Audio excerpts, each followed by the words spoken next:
क्योंकि और 5-7 ऐसे लोग हैं, महान महापुरुष हैं, उनके भी आपको उनके भी विचारों से थोड़ा सा अवगत करवा दें।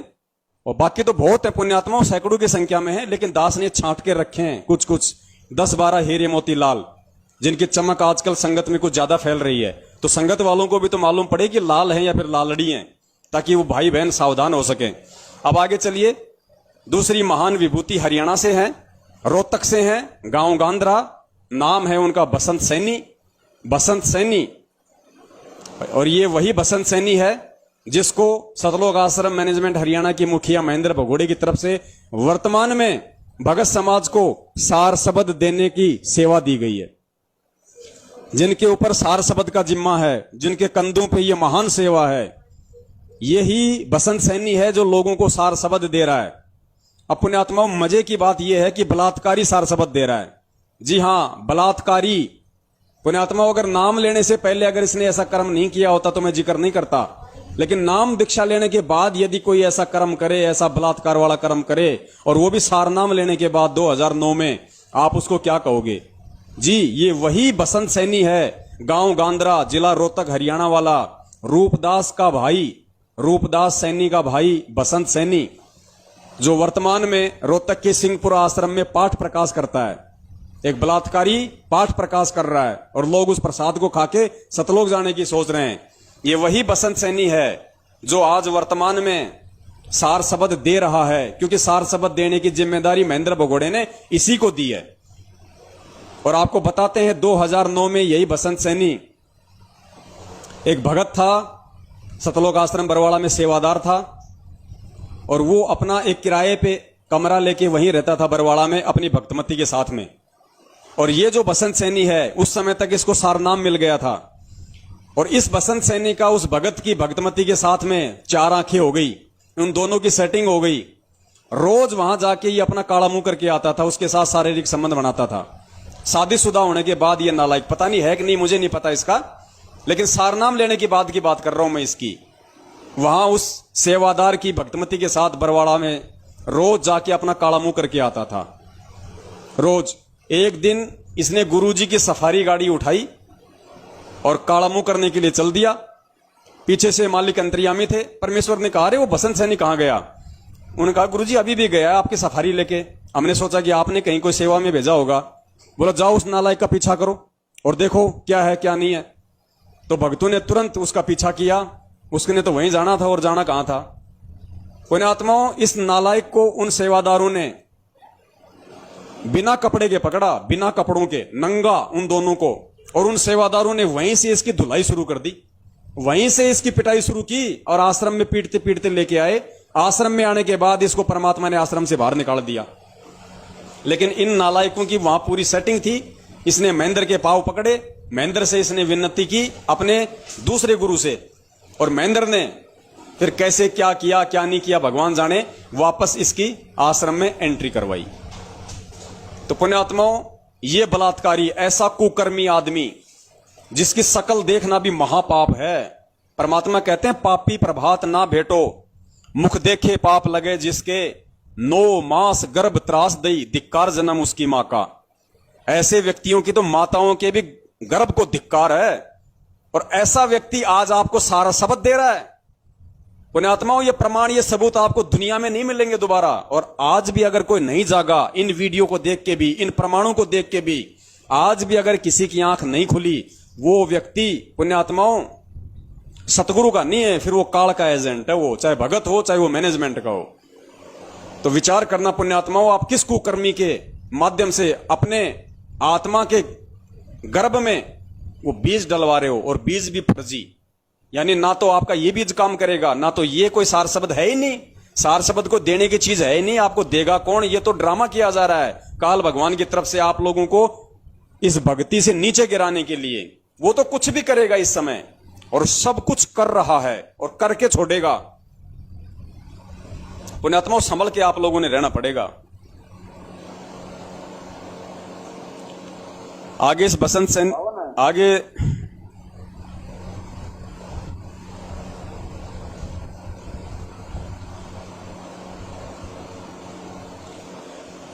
ये जो पुरुषोत्तम सैनी था, इसका एक छोटा सा आपको और सुनाते हैं किस्सा कि ये कितना अहंकारी आदमी है। और सोचिए मैनेजमेंट में कितना राग द्वेष भरा पड़ा है, मैनेजमेंट में कितना राग द्वेष है।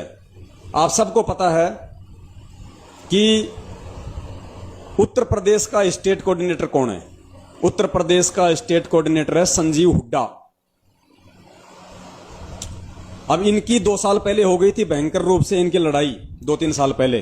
किसकी? पुरुषोत्तम की और संजीव हुड्डा की।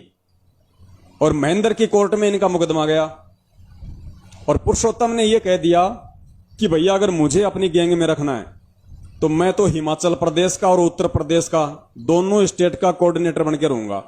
मेरा पेट हिमाचल प्रदेश से नहीं भर रहा, मुझे तो उत्तर प्रदेश भी दो। ये तो राजनेताओं से भी गए गुजरे पुण्यात्माओं। ये खुद कह रहा है, मेरे से बात कर रहा है और कह रहा है पवन मैं पुरुषोत्तम दास बोल रहा हूं, हिमाचल एंड उत्तर प्रदेश का स्टेट कोऑर्डिनेटर। देखिए जैसे इसको प्रधानमंत्री का पद मिल गया हो। तो सोचिए कितना अहंकार है इनके अंदर, इनको इस पद की कितनी बड़ी लालसा है क्योंकि पैसा मिल रहा है। तो सुनिए इसकी छोटी सी ये रिकॉर्डिंग जिसमें कह रहा है कि मैं पुरुषोत्तम दास हिमाचल एंड उत्तर प्रदेश का स्टेट कोऑर्डिनेटर। समझ जाना उसके बाद आप राजनेताओं की तरह कितनी भूख है इन लोगों को मान बढ़ाई की। खैर जी ये संजय ना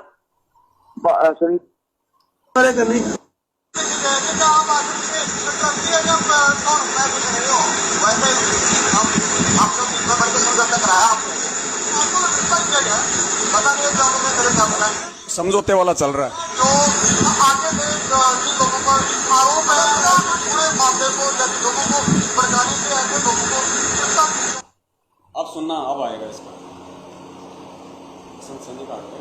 कौन है? जी बड़े भाई। वो जो संजय है ना, आपको तो मैं नहीं मिला। खैर जी जो संजय है ना मेरे साथ सेवा में था वो। जी बड़े भाई। पुस्तक सेवा में। मैं पुरुषोत्तम दास बोल रहा हूँ, स्टेट कोऑर्डिनेटर यूपी और हिमाचल प्रदेश। जी बड़े भाई। मैं पुरुषोत्तम बोल रहा हूँ, state coordinator UP and Himachal Pradesh. Double decker bus है, डबल डेकर, ऊपर भी और नीचे भी, हरियाणा वो हिमाचल भी और उत्तर प्रदेश भी। जिस भगत ने आनंद लेना हो अपनी सीट बुक करवा ले।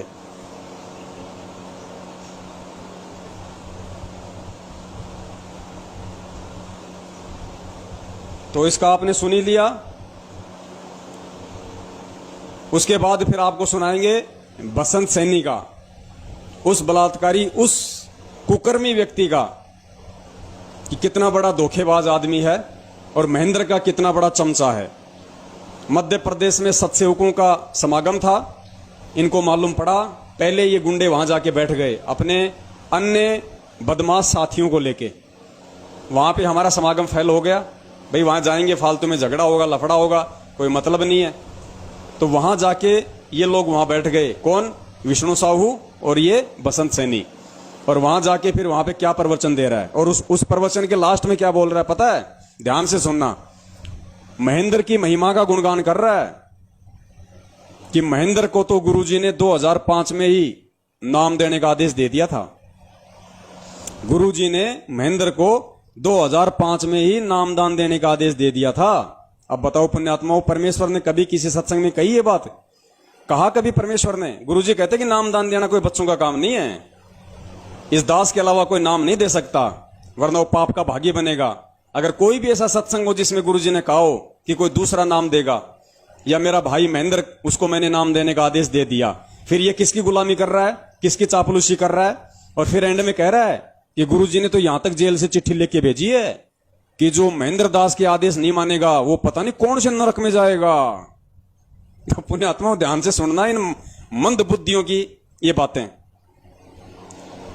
एक बार पुरुषोत्तम का और सुना देता हूं आपको थोड़ा सा। Himachal and Haryana state coordinator.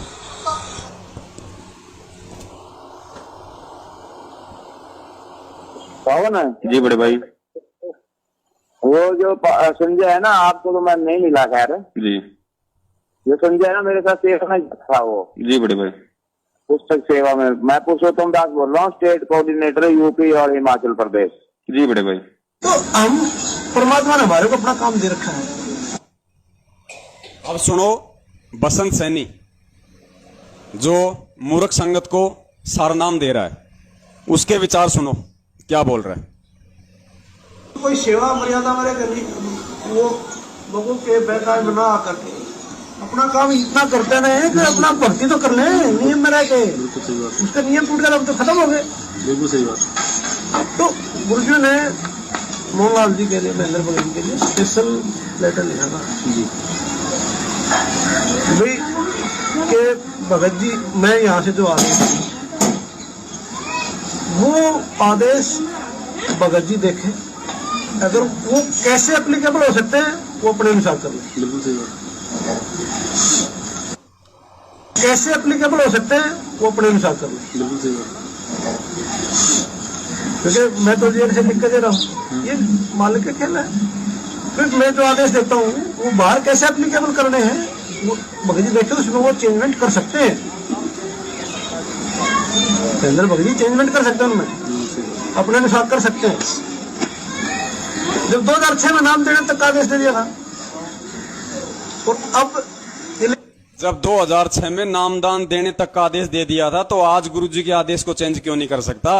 ध्यान से सुनना पुण्यात्माओं कि गुरुजी ने स्पेशल लेटर लिख के दिया जेल से मोहनलाल के लिए कि वो मेरे आदेशों को चेंज कर सकता है, स्पेशल लिख के दिया। और फिर कह रहा है कि जब 2006 में गुरुजी ने स्पेशल नामदान देने का आदेश दे दिया, तो आदेश क्यों नहीं चेंज कर सकता? सुनना,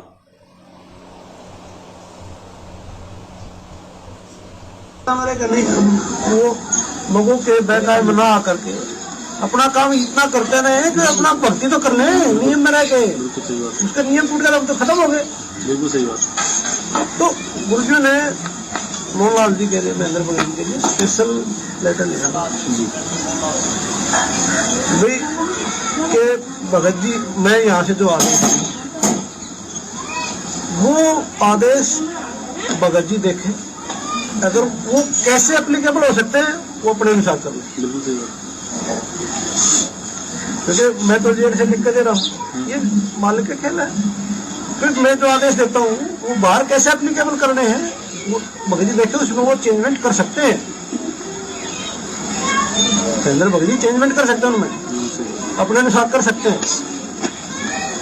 जब 2006 में नाम देने तक का आदेश दे दिया था, और अब ये लिख दिया कि जैसा करना चाहे कर सकते हैं, तो हम उनको गलत कैसे कर दें?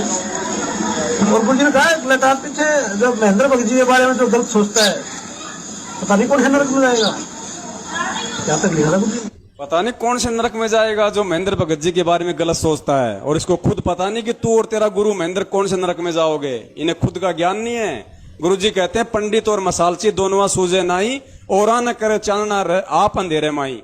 करनी तज कथनी कथे अज्ञानी दिन रात, और कुत्ते ज्यों भौंकत फिरे सुनी सुनाई बात।